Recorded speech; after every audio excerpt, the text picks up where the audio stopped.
Welcome back to Television Expert. In this video, we are reviewing something which technically isn't television, but it also kind of is, which is Peaky Blinders, the Immortal Man. And if you're not aware, this is a new Peaky Blinders movie that has been released since the series ended with Series 6 on the BBC. They were talking about doing a film for ages after this, after the series ended, and it seemed like it was kind of gearing up for a while, and then it kind of disappeared for a bit. And now it's back on the scene. So they kept talking about doing a film and it would be set in World War II. And then ultimately it turned out that Netflix had helped fund the film, I guess, which meant that they had the rights to distribute it. And like when I saw that news, my heart sank because I really loved Peaky Blinders, the series. You know, every series of it was consistently great and well written, classy show. Just really, really good. I really enjoyed the TV series. So then when I saw that, because I was excited for the film, I was really excited. I was like, oh, that's perfect, yeah. Because, tie everything up, do a big feature film version of this. It's perfect for a feature film because the cinematography in the show was already fantastic. They had A-list cast members already in the show. Obviously Cillian Murphy is just absolutely brilliant, and since the end of Peaky Blinders has won an Oscar, so it made sense. Do a film, this is going to be brilliant. So then when I saw Netflix got the rights to it, my heart just sank. I was like, no the whole point of doing a film is to release it in cinemas. Like, what's the point of doing a film if you're not going to put it in cinemas? And as soon as Netflix got it, I was like, great. So they're doing a film, but we're not actually going to watch it in cinemas. And that's kind of true, but also kind of not true, because it is getting a limited cinema release, which is how I've managed to watch it now, because it doesn't release on Netflix until the 20th of March, and as I'm recording, this is the 8th of March. So it's getting a limited cinema release, which is something that Netflix have been doing recently. They've done it with the Knives Out films, I believe. Like, definitely Glass Onion I watched in like a limited cinema release before it went on Netflix.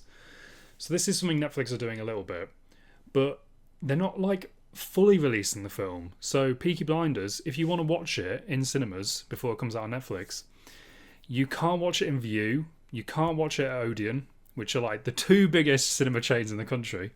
We've had to go to Everyman to watch this, and I'm sorry, Everyman, but I don't like Everyman. I think it's overpriced for what it is. I think the experience isn't worth that money.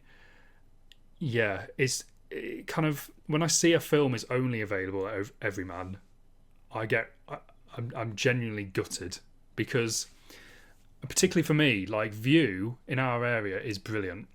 You go to the View, it's got free parking. It's got these massive reclining chairs where you've got a little button. You can recline yourself backwards. You don't pay any extra for the reclining chairs. It's just part of the deal. You've got a brilliant armrest where you can fit all your stuff. And that's normal price. Like you can go there. You can go there as cheap as like $5.99, I think, for a ticket at View. Whereas Everyman, for two of us to go and see Peaky Blinders, the Immortal Man, we paid £36. That's just for the tickets. 36 quid. Whereas like we could have watched, if this was at View, we could have watched it for maybe 12 quid. 36 quid. And what am I paying for? The sofa that you, because the whole gimmick with Everyman, if you haven't been to one, is that you can sit on a sofa and watch a film. I can do that at home for free. What are you talking about? Why am I paying 36 quid to sit on a sofa? And then there's not in certain cinema chains in America, I believe, you get given like a blanket and stuff. No blanket, it's just a sofa. The armrest, you don't get like a table like you do at View that flips out and kind of moves across and has a cup holder. You don't get any of that. You get a tiny little table about this big. That just stands next to you. It's unclear if it's your table or the people next to you, so that you feel a bit awkward putting your stuff on there. Oh, just the whole thing. It just doesn't make any sense. And you get badgered because they still, even though you've paid an extortionate ticket price, they still want to make money out of you on the food and the drinks. So you get people coming up to you whilst you're sat there trying to like watch the adverts, to be fair. But you're sat there watching the adverts. Someone's coming up to you constantly going, "Oh, have you already ordered? Have you already ordered something?" It's like, yeah, well, no, we don't want anything. Like they're there like going, "Have you ordered? Have you got your food? Have you got your food order?" So whilst you're sat there watching the film, you've got people coming in, just bringing tacos, chicken strips, whatever, all around you, noise. And it's like, I'm paying a premium I'm paying a premium price for my experience here. And I've got people walking past me. I had several times during the film, you can see the silhouette of someone's head passing the projector. It's like, that's probably a waiter back there serving someone a hot dog. And it's, are you kidding? I've paid £36 to watch this. Also, on top of it, it's not their fault, but on top of that, it's in the centre of town, so there's no free parking. So, and this is a bigger, city that we live near. I don't know why I'm being so coy about it. But, we're in the centre of town. There's no cheap parking. So we've paid about 3 hours worth of parking, which has ended up being about 15 quid. So all in all, when you also consider like a bottle of Coke, I did buy one Coke, to be fair. We've probably paid about £55 to see Peaky Blinders. What? It makes me think of the Simpsons movie, where at the beginning of the Simpsons movie, Homer, they're watching the Itchy and Scratchy movie, and obviously Itchy and Scratchy is a TV series within the Simpsons, and they're watching the Itchy and Scratchy movie, and Homer stands up and goes, "Why are we all paying to watch something that we can get at home for free?" And he turns around and he says, "Everyone in this cinema is a complete sucker, especially you." And it just makes me think of that. Literally, all 6 seasons of Peaky Blinders are available right now on iPlayer for free. And this film itself will be available on Netflix within just a couple of weeks. Technically for free, if you think of it like that, because it's part of your subscription price. And we're paying about £50 to come and watch this right now. We're suckers. We're absolute suckers. Just for the cinema experience. Ugh. Sorry, I've gone on such a rant with that. But the positive thing with this is our screening was pretty much full for Peaky Blinders. And it was one of their bigger screens. So normally, Everyman, there's like maybe 2 rows of seats to watch it. This was it was like a normal cinema size, basically. Like there was probably at least like 10 rows of us, and there was an upstairs. All of us paying like £18 a ticket, including the booking fee. That's going to be really good money. Like, that's just one screening. And there's the whole thing with like box office revenue and stuff, where you talk about per screening revenue. The per screening revenue for Peaky Blinders is going to be really high, I think, because like I say, this was probably a sold out screening, and there was several sold out screenings this weekend. We're all paying 18 quid each. This might actually make a decent chunk of money, even though it's getting a limited cinema release.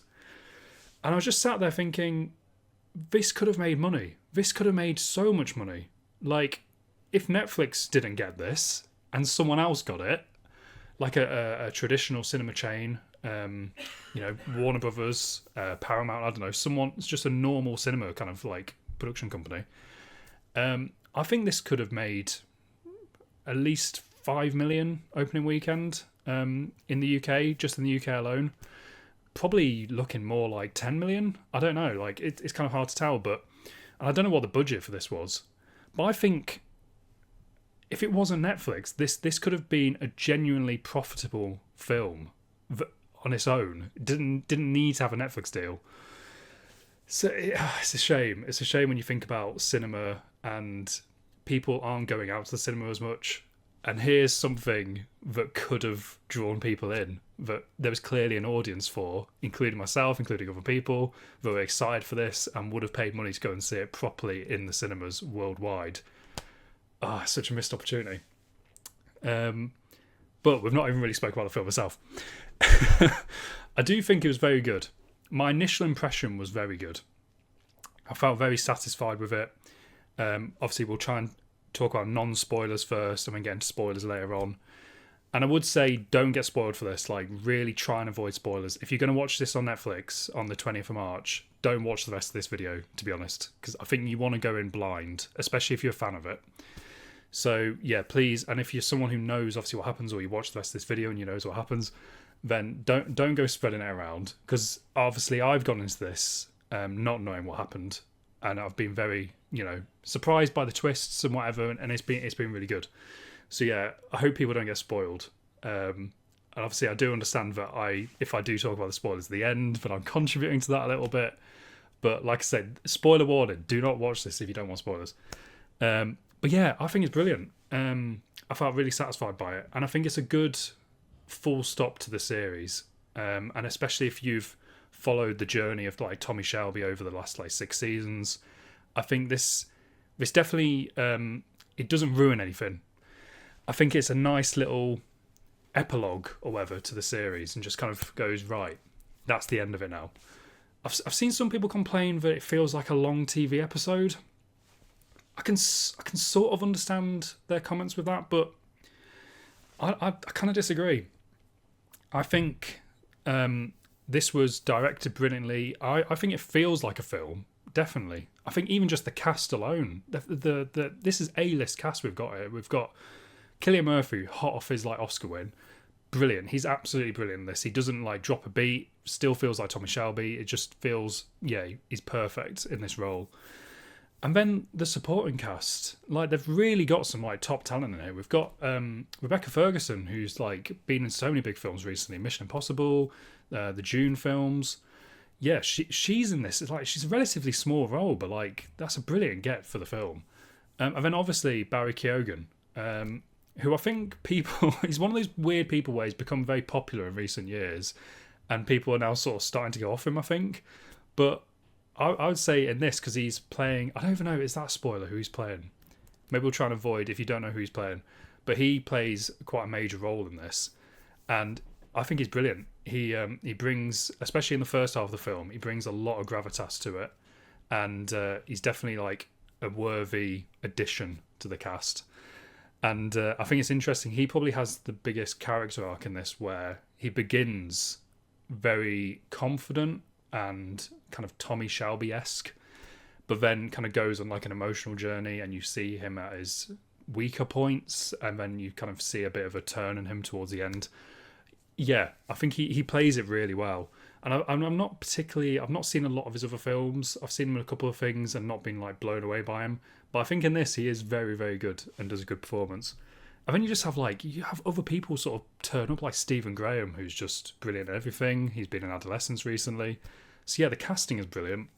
I'd say the cinematography and the locations are all brilliant as well. Like I said, the cinematography just feels so cinematic. I looked up the cinematographer's name because I thought it was that good. And he's called George Steele. I'm not sure what other previous work he's done. But like that's an element to me where like, no, this looks like a film. Like it looks really good. And it's edited brilliantly. I didn't look up the editor's name, I'm sorry. But there's some great music choices in this, which just feel like they hype you up so much. Like it just makes everything so much more like epic to watch. There's a particular scene where Tommy Shelby sort of gets back into his familiar costume and then goes back to Birmingham, and like the music was playing then, it's like this pumping kind of music in the background, and it hypes you up so much. It's so good. And that's what I mean by like that feels epic, like that bit.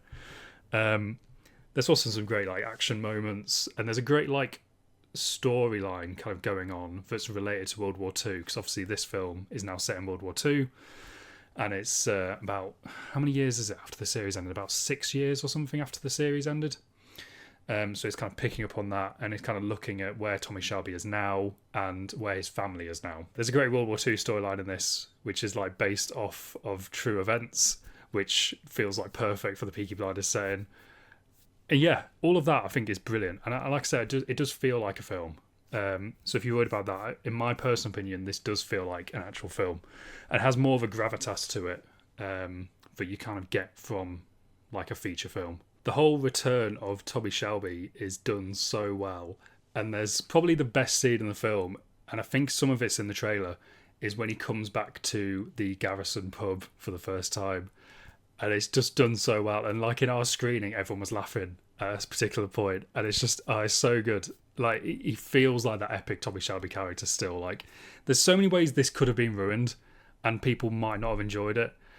And one of the ways I think would be that they could have brought Tommy back, but he doesn't feel like that epic character anymore. Like he feels a lot more, I don't know, pathetic, or like he's kind of not the man he was. But like they give him so many great moments. Like I say, coming back to Birmingham, coming back into the Garrison pub, it just feels so cool. There's a particular moment on like a horse.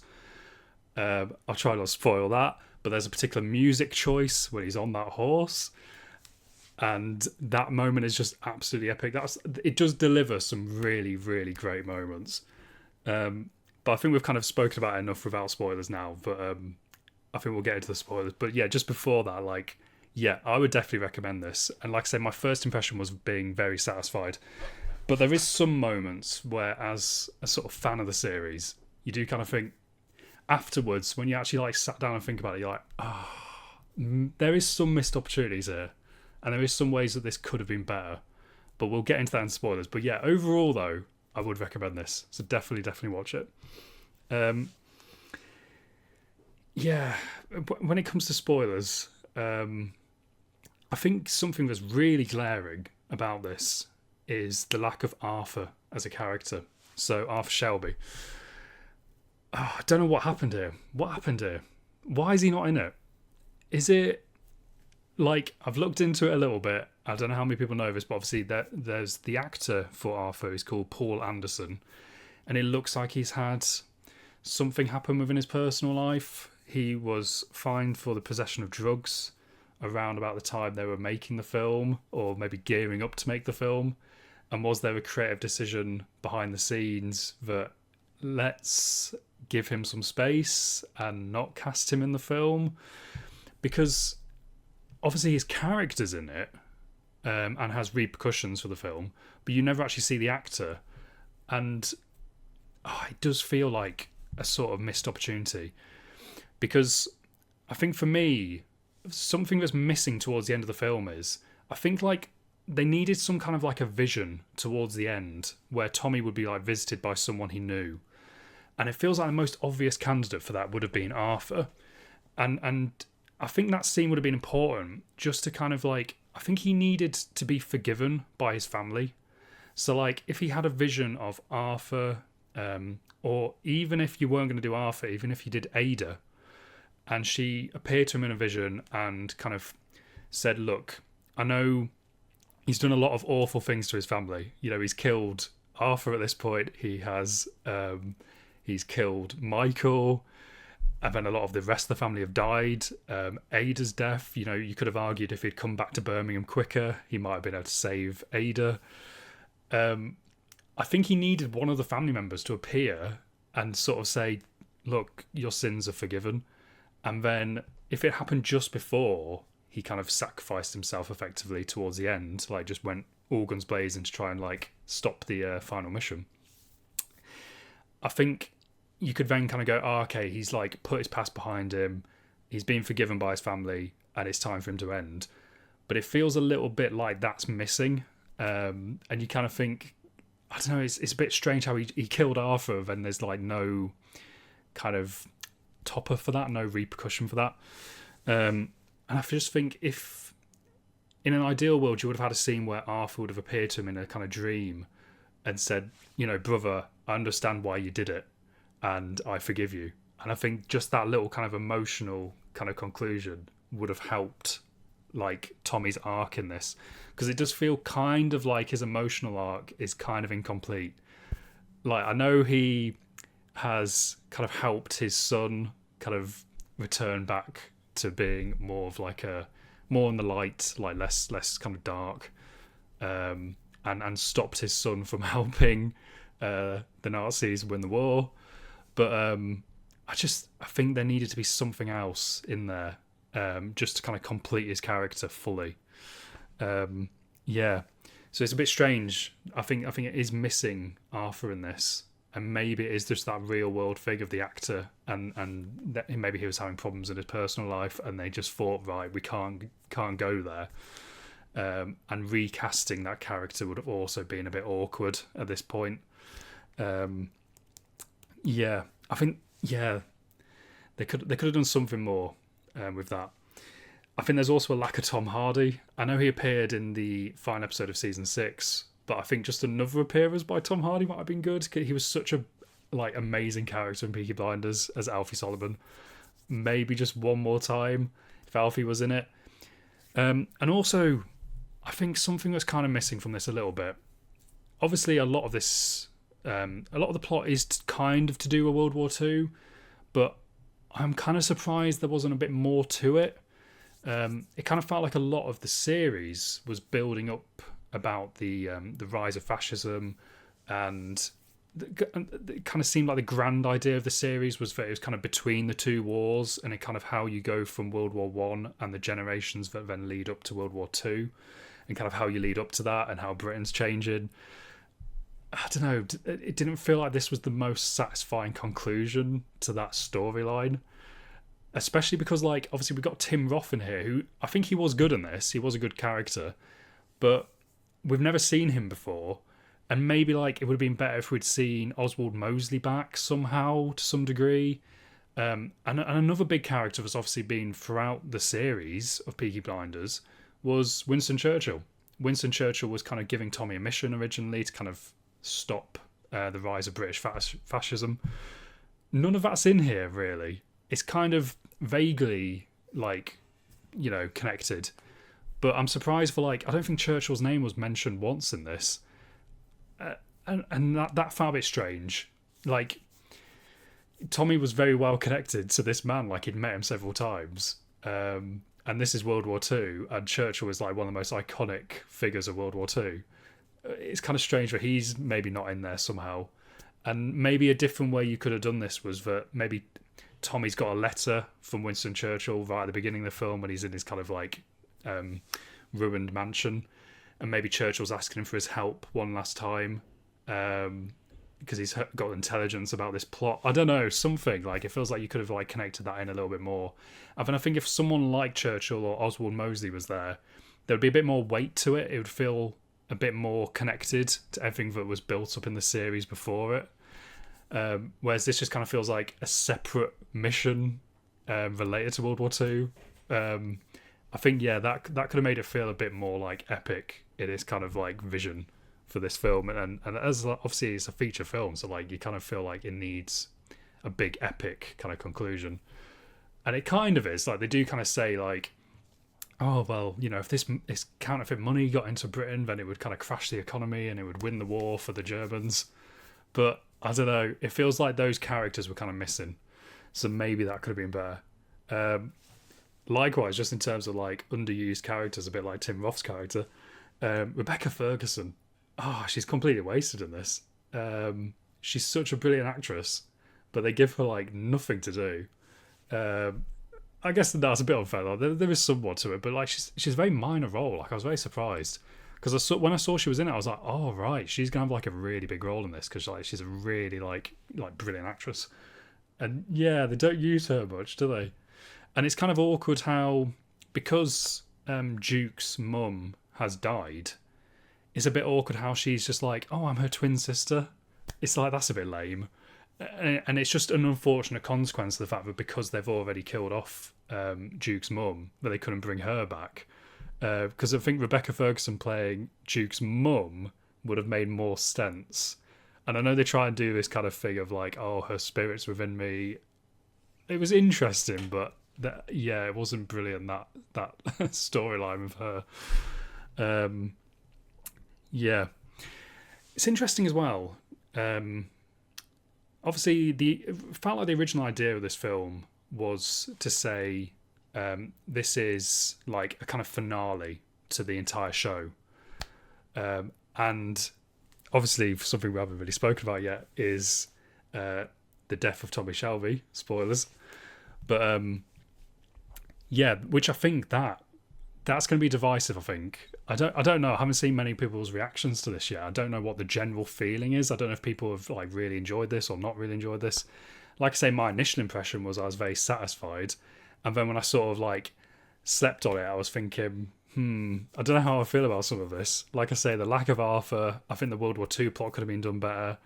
And also, because of how it ends, there's this overwhelming kind of feeling I've got where I'm like, it's sort of depressing. It kind of makes sense, but most of the Shelby family that we know have been killed. Arthur's died, Polly's died, which is obviously connected to the real life like tragedy of Helen McElroy like dying, which is obviously really sad. But yeah, Michael's died as well. Ada's now died, and Tommy's now died at the end of the show, and it is quite bleak. Like, the ending of the actual show being that Tommy has found out that he is not going to die, and he gets to sort of ride off into the sunset. That's maybe more satisfying overall. Like, do we need to see him die on screen? It's a bit of a weird thing where, like, I found with the Daniel Craig Bond films where, obviously, spoilers, at the end of those, they kill him off. And in some ways you go, right, that's like a really good full stop. Right, we're not going to see any more of this guy. He's dead. But you kind of watch it as an audience member, and it doesn't feel the same as like when a Bond film ends with Bond going off for more adventures, and you then leave the cinema feeling like hyped to like see more. Yeah, it's maybe an emotional, and it's probably the right thing to do to kill off Tommy, but it doesn't give you that same like hyped up feeling that you get at the end of like season 6, where you're like, right, no, he's turned a corner now and he's got an opportunity to have a better life. In this, you're like, oh no, it's over. His son's killed him and he's dead. Like I say, it's just bleak. It is bleak, but maybe a more powerful ending, and it does kind of then make you go, right, no, that is the end. We're not going to get any more of this guy. So I don't know. I think it will be divisive. I'm interested to see what people feel about that. If they like the idea of Tommy dying, or they preferred the ending of season 6 when he had more life to go. Also, just in general, like how the film works. Obviously, towards the end of the series, it kind of felt like he'd laid to rest some of his problems, and then in this, he's back to being haunted, which mostly, obviously, because of him killing Arthur. But yeah, again, like that, it's like, this guy is like, he's not. I think at the end of season 6, you kind of like think, right, maybe he can like sort his life out now, and he can live like a quieter life, free of his kind of trauma of his past. Whereas this is like, no, he's still stuck in it, which is maybe more realistic. But like I say, yeah, it is a bit bleak. But still, it felt like I can have two feelings at the same time. Like, in one way, I can like, right, that's a really satisfying like finale to this, and also kind of think it is very bleak and depressing. But yeah, the weird thing is this isn't the end of Peaky Blinders. We've now found out, because they are now doing a new TV series, which is going to be a co-production, just like the film, between the BBC and Netflix. So the BBC will have the rights to the Peaky Blinders new series in the UK and be able to distribute it in the UK, whereas Netflix will have the rights worldwide, and it's going to jump forward 13 years from the film. So it's going to be set in 1953, and it's going to follow a new generation of the Shelbys. So Peaky Blinders isn't really ending. Like, maybe the character of Tommy has ended, but the actual show is going to carry on, which I'm really surprised by. Like, even the end of season 6 felt like the end of that show. Like, that was the end. And then this film as well, like I say, it feels a bit like an epilogue to the season 6. So like, okay, we've just got a little bit extra, wrap things up a bit, right, that's the end. And that really felt like the end. Why are we going on? And it is just this thing of like the TV industry, the film industry, they don't want to take risks on new things anymore. Like, couldn't we have had a new show that was kind of like Peaky Blinders, but, you know, written by Stephen Knight, but gone somewhere different? No, we're going to carry on with Peaky Blinders. You know, if they are going to do it, I think there is some stories you can tell. I think something interesting that they can do now is kind of have a battle between Tommy's sons. So we have obviously Duke from this film is still alive. Obviously in the film, it's played by Barry Keoghan. Like I say, I think he did a very good job. You could kind of see him stepping into Cillian Murphy's shoes, like he would make a good lead. So I think something you could sort of set up is that you could have Duke as the kind of dark side of the Shelby family still, like running the criminal enterprise. And then, and they've already kind of set this up in the series, to be fair. You could then have a battle with him and Charles Shelby, or Charlie Shelby, kind of running the more legitimate side of the business. And then you could that could be your show, that kind of dynamic between the two brothers of Tommy, and it's almost like the two sides of Tommy battling it out, the kind of good side and the bad side. And that would be interesting as a show. Like, I think you could do that. It'd be interesting to see if Barry Keoghan would stay around, because it kind of would work. Like, when you've looked, like, someone's looked into this on Reddit, and they've said in the film Duke is meant to be about 26 because of his birth year. So if you skip forward 13 years to 1953, he would then be around 39 in the new show. Barry Keoghan is kind of in the middle. He's 33. So plausibly, and especially if it takes a couple of years to kind of get the production up and running, he might be like 34, 35 by the time they start shooting. The character's meant to be 39 in 1953. That kind of works. Like, you could get away with that. So you could get away with it age-wise. But I don't know, Barry Keoghan, is he going to want to stay around to film a TV show? They've currently commissioned 2 seasons of 6 episodes. I don't know. He's one of those rising star kind of people that's like getting cast in a lot of things. He's being cast in, there's a new Beatles series of films. I think it's like 4 films, and each one of them is focusing on a different Beatles. And he's playing Ringo, I believe.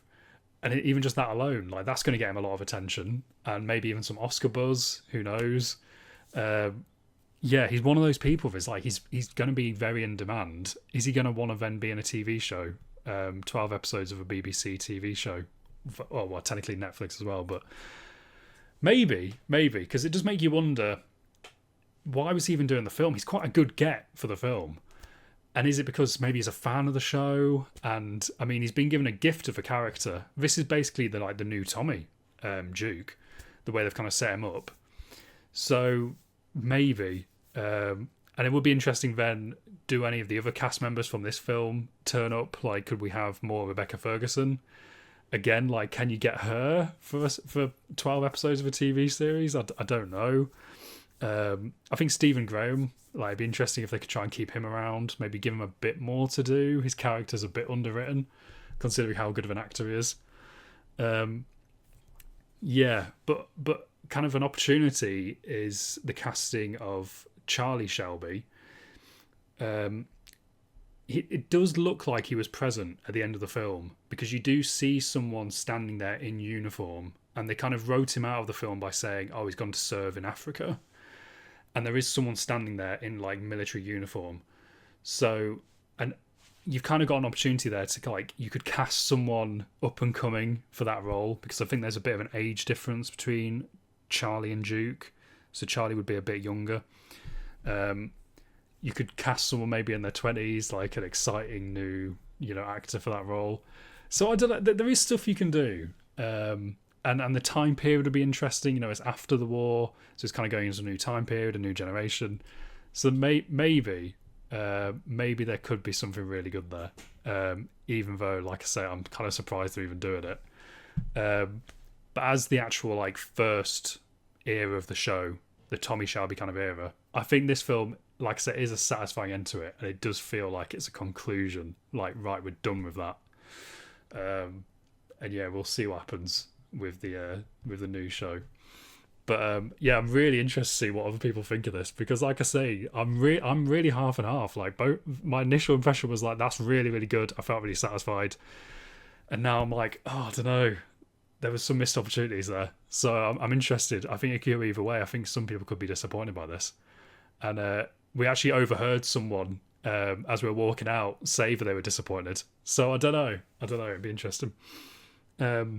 I would say, just in terms of Stephen Knight, who was the writer of Peaky Blinders, he's kind of like basically the showrunner because he's like the most kind of influential, person behind the production.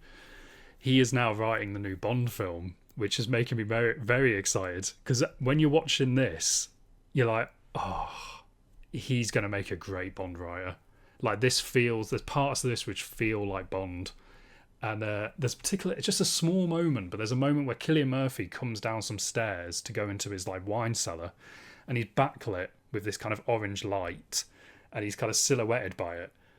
And I was like watching that, I was like, oh, this feels like a Bond scene. Like, and it kind of made me think like, oh, would he have made a good Bond like 10 or 15 years ago? And is that like a missed opportunity? Like, would Cillian Murphy made a really good Bond like 10 years ago? Yeah, it's a shame, but you can kind of see how Stephen Knight's maybe preparing himself for Bond, and I think he's going to write an excellent script for that. Because, like I said, I think you can say what you want about this, but the script is written brilliantly.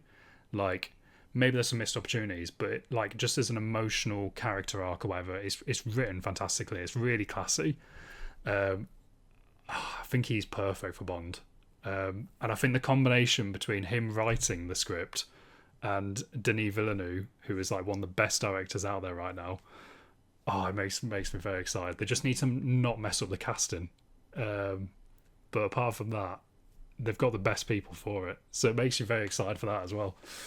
But yeah, there's some things to look forward to. But yeah, I'm very interested to see what other people's reactions are. Yeah, very interested. Like I said, I liked it for the most part. But yeah, be interested. But thank you for watching this review, and I will see you in the next one.